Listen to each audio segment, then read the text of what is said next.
Hi YouTube, I'm here to kind of show you guys my progress of my newest cosplay that I'm going to be working on. I actually am almost done with it, so I'm pretty happy. I just have a couple more tweaking to do on it. This character is actually from the anime Fairy Tail.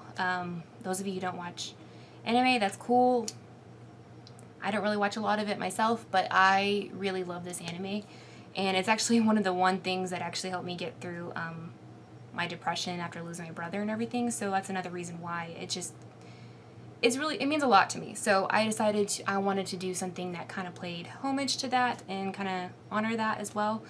So I chose to do the character Erza Scarlet.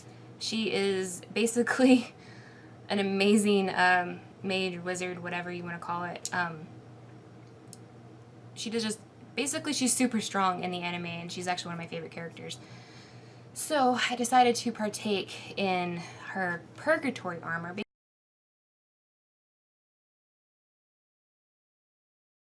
Basically, she has several different armor suits that she wears and stuff for when she does her fighting and everything, and she just basically called the power of re-equip. She can re-equip weapons and armor. So yeah, I was gonna go ahead. As you can see, this giant thing behind me.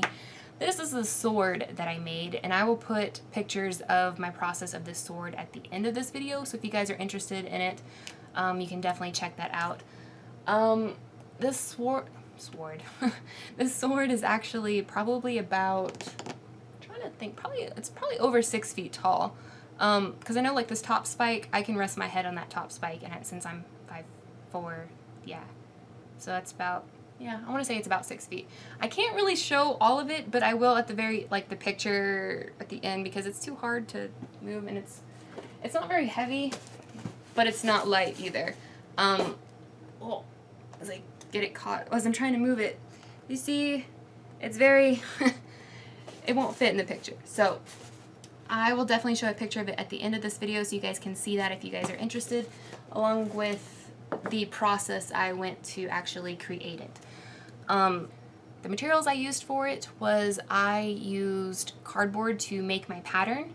Then I put tape on some of it to kind of help with it. Then I used a broom handle as the staff in it. And I hot glued that on the cardboard and also taped it to make sure it wouldn't move. And then I sprayed the entire thing with spray insulation foam, usually what you use to like fill cracks in your walls or around plumbing and things like that. That thing took 8 cans of that stuff. It took quite a bit. And then after that, I started carving it out of that. Then I covered the entire thing in masking tape, then paper mache, then I sanded it, and then I painted it, and that's what happened.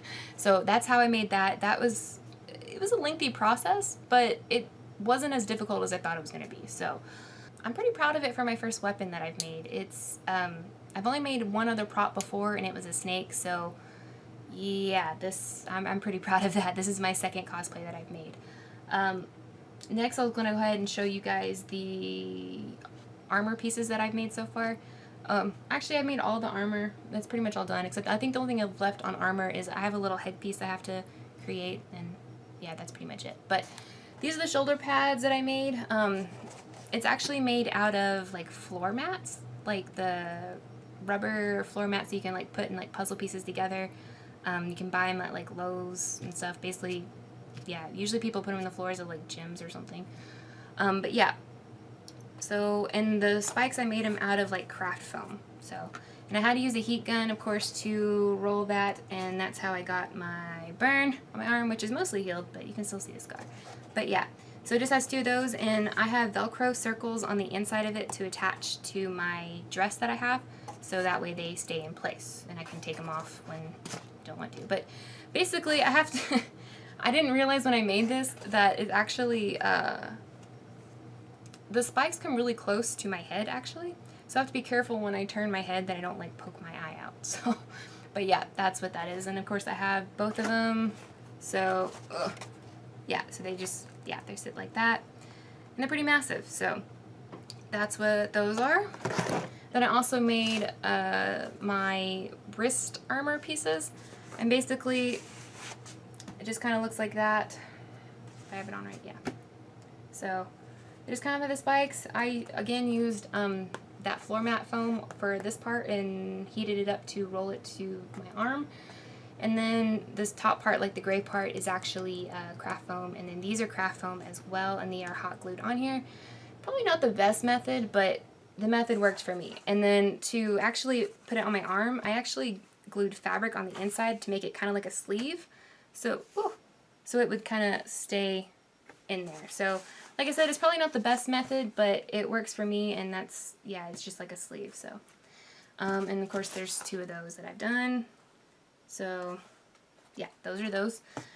And the last pieces of armor I have are my shin armor, which is basically the same thing as the wrist armor, except yeah, they're bigger and they go on my shins. So yeah, I did the same method on these. This is the floor mat foam, this is the craft foam, this is craft foam as well. And I just used acrylic paint to paint these. I still have to seal these, and I have a couple touch-ups I need to do, but other than that, these are pretty much done. And yeah, it's just the same method. It's a sleeve that'll slip over my leg and ankle and foot. Yeah. And of course there are 2 of those as well. So yeah. So that completes my armor. Now for my actual costume itself, I made the necklace that goes around the neck. Kind of goes like that, and I just made it to where it ties with ribbon, so it'd just be easier to take on and off. Didn't have to worry about really too much with it. These I made out of the craft foam as well, and then I covered them in fabric to kind of give them like a softer look to it, to kind of match the dress, which I will kind of show here a little bit later, which I'm not done with the dress, but it's mostly done. So yeah, that's just my necklace that I have, and like I said, it'll be worn like that. Of course not under my hair, but whatever. And then I also made I made little chonies to go underneath it all, just in case, you know, you never know what could happen.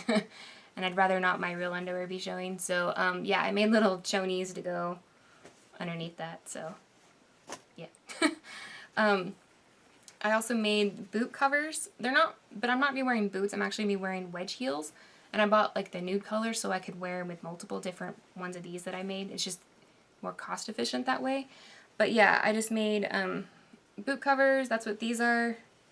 They go all the way up to like, I think mid-thigh. I think I remember. Yeah, mid-thigh. And they just have the point at the top. So of course there are 2 of these that I made. And the first time I made one of these, I actually did it backwards. So then I had to recut it out and do it again. So this was an experience making these for the first time. But I did it. Underneath the dress part, I decided to do it in 2 different pieces because I figured it would just be easier, because I'd rather be able to take the dress part on and off as kind of like a coat.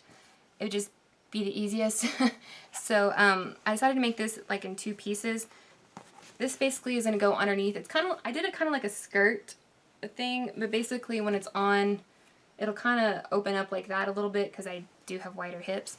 But yeah, it's just that same leather material that I'm used for the dress. Then I added the detail on the sides, and this is just like a stretchy black fabric, which I still have to adjust this as well. I have to make it a little bit smaller because apparently I think I'm bigger than what I actually am apparently in my mind. So I made this actually too big. So I need to adjust it because otherwise the front is weighed down, and yeah, it likes to sink down. So if I make this tighter, it'll stay up a little bit easier. So anyways, the last part that I've done so far, as I said, I kind of made it to like a coat thing where I could zip it up in the front. I don't know, you can't really see it that way. Let me zip it up first. Okay, so this is what I've done on it so far. The front of it actually has a center spike, which it looks like this one. It'll go in the middle here. My problem is right now, every time I move, like I added snaps to it because again, I told you I wanted to be able to open this up so I could put it on and off because it would just be the easiest because this fabric does not stretch. I added snaps up here, but my problem is every time like I move like this, it unsnaps. So I'm going to be adding, which you see part of it here, some string to kind of keep this closed up here so that way it doesn't unsnap every time I move. So that's what I did for that. And then I added all of this stuff, which I still again have more details to do with it. Like with these, I have to make sure and finish those. And then the back of it, I also have to do some adjustments with sizing. But yeah, that's just basically the back of it. It has the giant one in the back. In the picture, this is actually more, they're more pointy spikes, but I have to drive in this, so I didn't want something to be poking me in the butt or the back while I was driving, so I made it more flat because again, I do have to drive in this. So, yeah, that's what I did for that, and it just goes to a point at the end. And yeah, and as you can see, these are some of the, whatchamacallit? I almost lost my train of thought. These are like the Velcro circles right here to go with my shoulder pads, so there are 3 of them to help them keep them in place. There's one on the front, one on the back, and then one on the top. So these are like industrial Velcro, so they shouldn't move, although I am still going to have help to put them on because I can't reach behind me to get the one back there I'll put on. So anyways, that's how much I've done on it so far, which again, I'm pretty proud of it for being my second cosplay that I've done. Something I forgot to mention with this as well, just in case any of you guys are wondering what I did my little diamond things in. Actually craft foam that I cut out and then molded to like a kind of like a diamond short pyramid thing, kind of like what I did with the necklace. And then I also covered these in fabric as well because I thought it just looked a little bit cleaner. Of course there are some mistakes on here, especially like with sewing and everything, because this fabric is really hard to work with because it is definitely the wrong fabric. If any of you guys are thinking about using, like, doing this cosplay, please don't choose upholstery fabric. I did it, it was on sale. I don't know. I made it work though. But yeah, it's really hard to work with, so it kept wanting to move, so some of the lines aren't as straight as I'd like them to be. But yeah, so that's what I made for that. And I will post a picture of it on the dress form at the end of this video so you guys can see a little bit better, because I know it's kind of hard for me to hold it up in the frame and everything. And yeah, and I will also, of course, like I said before, have pictures of my process with this sword, creating that as well. So yeah, that is everything that I'm going to show you guys for my process so far. I hope you guys like this video, and like I said, I don't want to do tutorial videos, but I can at least show you what I've done and show you like some of my craft methods that I've used. Like I said, they're not the best methods. This is my only second cosplay, so I'm still learning, but I'm proud of the work I've done so far. So yeah, I decided to share it with some of you guys. So if any of you guys are starting out as well in it or trying to figure out something with it, yeah, but anyways, this is just a progress video, so I hope you guys enjoyed it, and I hope to see everybody on my next video I do, whenever I do another video. So yeah, that's it for me. I'm out. Bye, YouTube.